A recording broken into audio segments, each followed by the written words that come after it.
It talks about, as Jesus is teaching in verse 1, that two classes of people are drawing close to Him. The publicans and the sinners. And we have to make sure that we understand these classes of people here. The definition of sinner is pretty obvious. Everyone in the building knows what a sinner is. The Webster's Dictionary says a person who transgresses against divine law by committing immoral acts. That is the definition of a sinner. Chapter 15, verse 1 of Luke says, Then drew near unto him, him being Jesus, all the publicans and sinners for to hear him.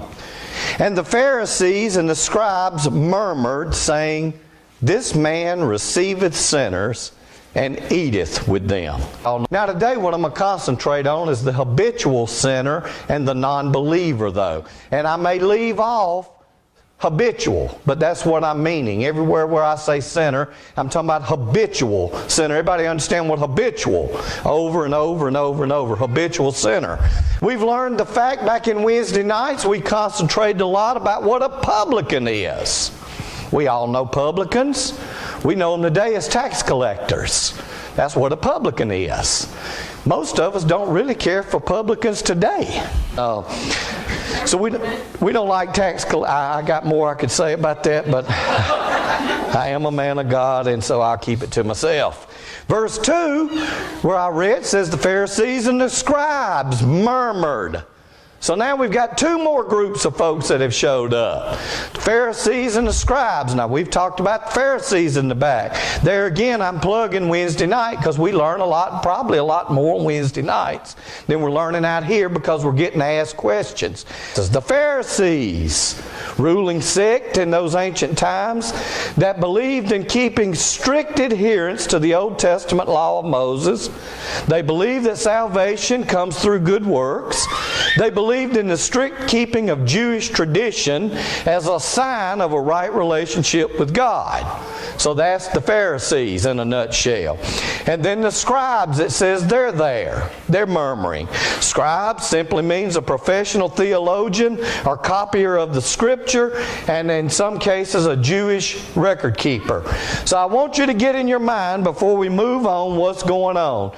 Jesus Christ, the King of Kings, Lord of Lords, Son of God, is teaching. There's four different groups of people here. The publicans who are unlike, the sinners who are unlike, and the Pharisees and the scribe who think they're holier than thou and they know it all and they got it going on because they're following the book of Moses and they're following the Pentateuch, the 5 books of Moses, the Leviticus law. They've got it going on and you can't tell them nothing. So I want you to understand what's going on within this story here. They're there. And the ones that think they know it all, the Pharisees and the scribes, they're murmuring as the King of Kings preaches and teaches His doctrine. Really not His doctrine. He's already said before, said, I don't bring you my doctrine, I bring the doctrine of my Father, the one that has sent me. So get that under care there, that He's talking about God's doctrine. He's talking about God's teaching. And instead of listening, and instead of embracing it, they're murmuring. What does murmuring mean? They're grumbling. They're talking under their breath. They're whispering to one another. I can't believe what that man's talking about.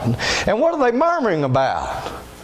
They're murmuring because Jesus had the audacity to break bread and have company with the sinners. That's terrible, isn't it? He had the audacity to sit and have a meal and commune with them and try to get on their wavelength, so to speak. Try to get to their level to bring the message to them, and they can't stand it. You see, the Pharisees and the scribes find fault in Jesus Christ as He receives and eats with those society has labeled unsavable. That's not really a word, I just made it up. Unsavable. There is nobody unsavable. There is nobody unsavable.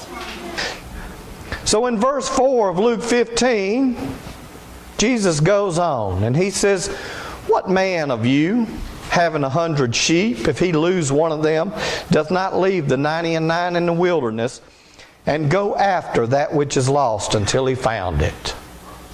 What man? Jesus immediately, and you'll find in the teachings of Jesus, and I try to emulate it. I don't do as good a job as Jesus, of course. I try to emulate it with real world events, real things that you can understand. That's what Jesus was doing. Now let's talk about the sheep for just a second. Why does Jesus use the sheep so much in parables? Why does the Bible address us as sheep many times? And I hate to hurt your feelings, but sheep are dumb. It goes for me too. I'm dumb compared to the wisdom of God. We've studied that back here in Wednesday nights. When I think I'm smart, I'm just as dumb as a box of rocks.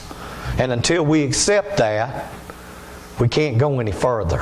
That's why he uses sheep. Sheep are dumb. They're some of the dumbest animals there are. They'll be led, they'll wander away, they'll see danger, and they'll run up and try to kiss it in the mouth, if I have to say it. That's why he uses sheep. And many of us think, well, what about the other 99? Well, we have to assume, and I hate that word assume. Nursing school, they taught me to never assume, but I do it anyway. I have to assume that the other 99 are solidly planted within the flock. That's the assumption I made. They're not in danger. The other 99 are not in any immediate danger. The other 99 will be able to survive for that moment in time that the shepherd goes and finds that one lost sheep. 1% is gone. 1%. Many of us would say 1% is nothing.